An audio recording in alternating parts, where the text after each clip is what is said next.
Magandang tanghali po sa inyong lahat. Magandang tanghali po, Father.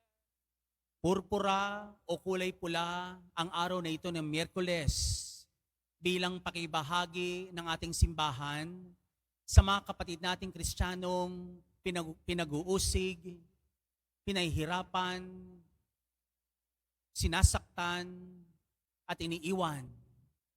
Ganito natin ibinabahagi sa ating kapwa Kristiyano ang pakikiramay sa kanilang mga pinagdaanan. Minamahal ko mga kapatid, si Jesus ang siyang nagtaglay ng matinding pag-uusig mula sa kanyang mga kalaban at siya'y dinala sa bundok ng Kalbaryo upang doon pahirapan, ipako sa krus at ipapatay hanggang sa malagot ang kanyang buhay.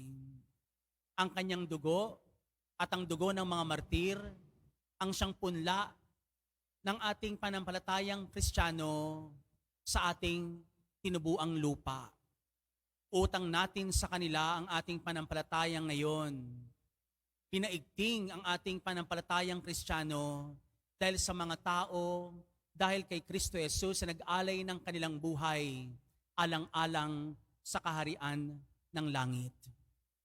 Sa mga panahong ito, tila ang ating mga pagbasa ay patungkol sa mga pagtatapos. Hindi lamang ang katapusan ng mundo, kundi ano ang naghihintay sa atin sa pagtatapos ng lahat ng ito. Ang pagkagunaw ng mundo, ang pagkasira ng daigdig, hindi ibig sabihin ay katapusan na. Ang pagtatapos natin ay lagi sanang uuwi sa harapan ng ating Amang nasa langit. Sa tulong ng ating Panginoong Jesus, tataglayin din natin ang buhay na kasiyasiya, ang buhay ng kaganapan sa piling ng Diyos. Minamahal ko mga kapatid, hindi ba't sa pagpunta natin dito sa dambana ng Quiapo, tayong lahat ay namimintuho sa imahe ng mahal na Pong Jesus Nazareno. Tumititig tayo sa kanyang imahen na nasa harapan ng altar. Humihipo tayo sa kanyang paa, maging sa kanyang mga damit. At kung minsan ay tinutungo pa natin ang opisina ng simbahan upang haplusin ang kamay ni Jesus.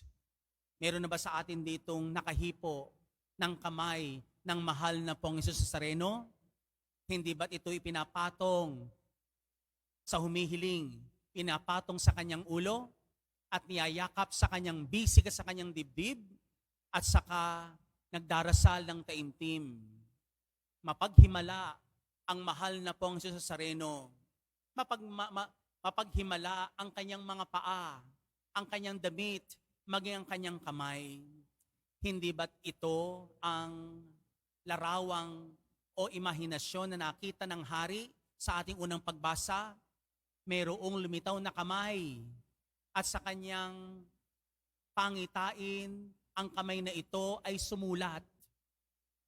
Sumulat ng isang katotohanan patungkol sa kanyang kaharian.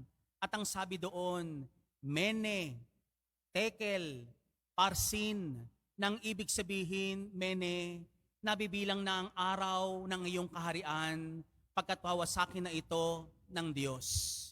Ito'y isa sa katotohanan ng buhay natin. Walang sino man sa atin dito ang magtatagal hanggang sa huli. Tayo man ay magtayo o magtaguyod ng ating sariling kaharian. Ito ay babagsak. Ito ay guguho. Ito ay mawawalang parang bula.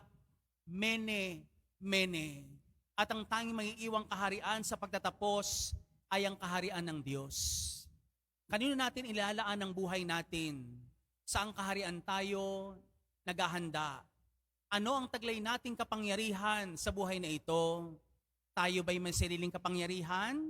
O tayo ay kumakanlong sa isang kahariang alam nating panghabang buhay, ang kaharian ng Diyos? Pangalawa naman ay yung tekel. Ikaw ay tinimbang at napatunayang nagkukulang. Alam natin na sa pagtatapos ng ating buhay, mayroong paghuhukom, mayroong pagsusulit, titimbangin ang ating mga nagawa, at lalong titimbangin ang mga bagay na hindi natin ginawa. Minamahal ko mga kapatid, wag sayangin ang panahon. Gamitin natin ang panahong ito upang kumilos, upang gumanap ng mabuti. Sapagkat hahatulan tayo, hindi lamang sa mabuti at masamang ginawa. Hahatulan tayo sa bagay na hindi natin ginawa at tinupad. Kaya tumalima tayo sa utos ng Diyos. Tuparin natin ang kalooban ng Ama, sapagkat yan ang hahanapin sa atin, ang isusulit sa atin sa pagtatapos ng ating buhay. At ang pangatlo ay yung parsin. Ang kaharian mo ay mahati at ibibigay sa Media at Persya. Nang ibig sabihin lamang nito, minamahal ko mga kaibigan, tayo ay daraan lamang sa buhay na ito.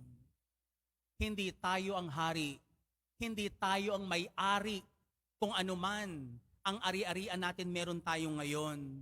Sadyang pinadadaan lamang tayo sa buhay na ito upang maging handa sa buhay na ganap.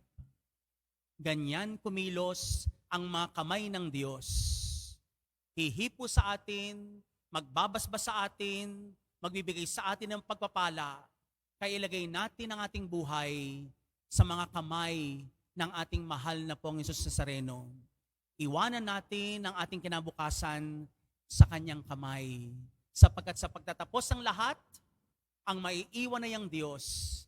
At sana'y sa pagtatapos natin, makatagpo natin ang Diyos sa buhay na walang hanggan. Amen.